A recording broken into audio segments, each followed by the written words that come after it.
di tengah-tengah kita, lebih utama dari segala sesuatu. Karya Roh Kudus dalam orang percaya. Tetapi apabila Ia datang, yaitu Roh kebenaran, Ia akan memimpin kamu ke dalam seluruh kebenaran. Yohanes 16 ayat 13a. Sahabat Iktus yang dikasihi Tuhan, Roh Kudus yang dijanjikan itu disebut juga sebagai Roh kebenaran. Ia bukan hanya bekerja di antara orang yang belum percaya dengan menginsafkan dunia akan dosa, kebenaran dan penghakiman, tetapi juga berkarya di dalam diri orang percaya. Secara efektif, datangnya Roh kebenaran adalah untuk mengerjakan kebenaran yang sejati, memberitakan hal-hal yang akan datang, dan menuntun orang percaya untuk hidup memuliakan Allah. Kata kamu ayat 12 atau mu di ayat yang lain menunjukkan kepada siapa pernyataan Yesus ditujukan, yakni para murid yang sedang bersama-sama dengannya.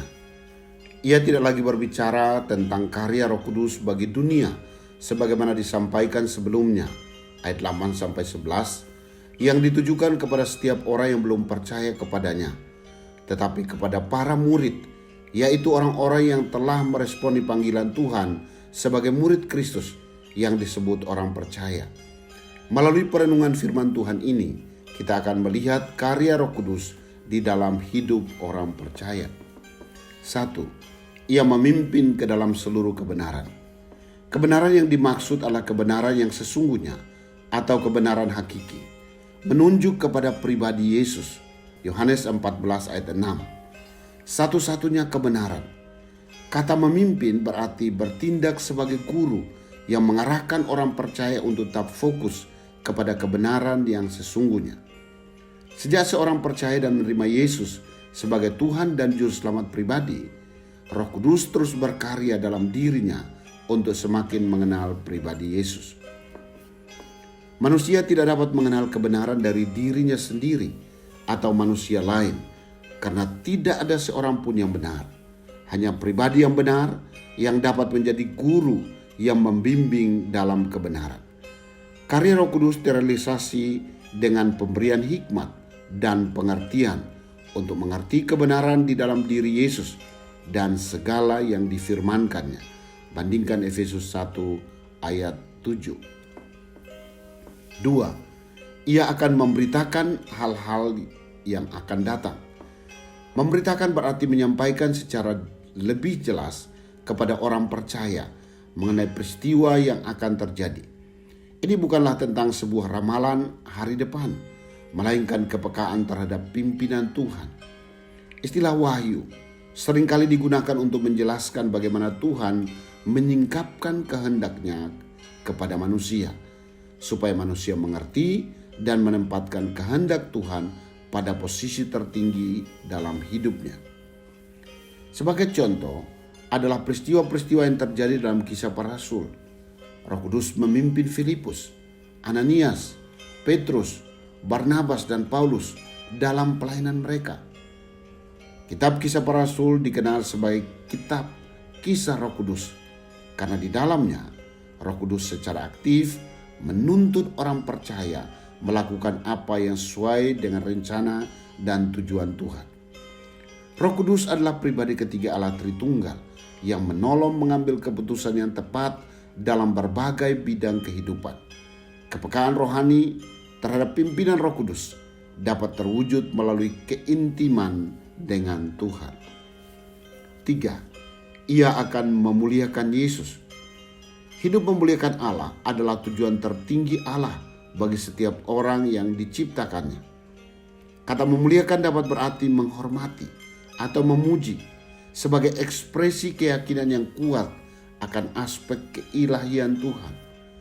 Dari kata Ibrani yang berarti lebih condong atau berat kepada Tuhan. Roh Kudus mengarahkan orang percaya untuk hidup dalam penyembahan kepada Allah. Tidak hanya menunjuk pada saat seorang menyanyikan pujian penyembahan dalam kebaktian, tetapi mencakup kehidupan seutuhnya sebagai penyembah Allah. Roh Kudus selalu mengingatkan, mengajari, dan mengarahkan orang percaya untuk hidup dan memuliakan Allah.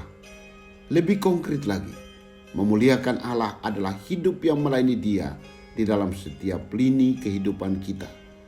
Tujuan tertinggi ini terkandung kuat di dalam ayat 15, yakni sebuah kesatuan diri orang percaya dengan keberadaan Allah Tritunggal dalam cara pandang, keinginan, dan tindakan yang memuliakan Allah.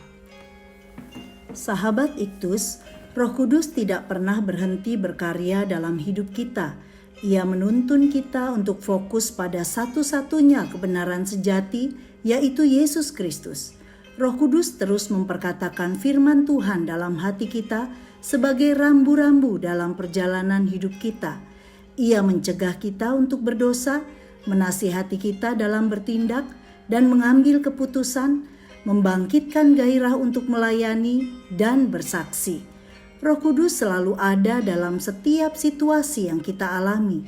Ia tidak pernah kompromi. Ia hanya mau agar hidup kita memuliakan Tuhan. Setelah saya percaya dan menerima Yesus dalam hati sebagai Tuhan dan Juru Selamat, saya tidak mempunyai alasan untuk takut karena saya memiliki Roh Kudus sebagai jaminan hidup saya. Hidup saya tidak lagi dipimpin oleh keinginan saya sendiri yang hanya membawa saya pada kesia-siaan. Hidup saya dalam pimpinan Roh Kudus yang telah menyatu dalam hati dan pikiran saya, sehingga hidup saya berguna bagi Tuhan dan sesama, sebagaimana dikehendaki oleh Tuhan. Sahabat Iktus yang dikasihi Tuhan, sudahkah saya tunduk pada pimpinan Roh Kudus yang menuntun saya pada kebenaran sejati? Sejauh mana saya peka terhadap tuntunan Roh Kudus dalam menjalani hari-hari hidup saya? Bagian mana dalam hidup saya yang belum saya serahkan sepenuhnya untuk dipakai oleh Roh Kudus bagi kemuliaan Tuhan? Ya Tuhan Yesus, mengenal-Mu lebih dalam adalah kerinduan saya setiap hari. Karena itu saya memberi tempat tertinggi pada Roh Kudus untuk memimpin hidup saya, sehingga saya fokus hanya melihat kepadamu Sang kebenaran sejati. Saya merindukan kehidupan yang memuliakan Tuhan.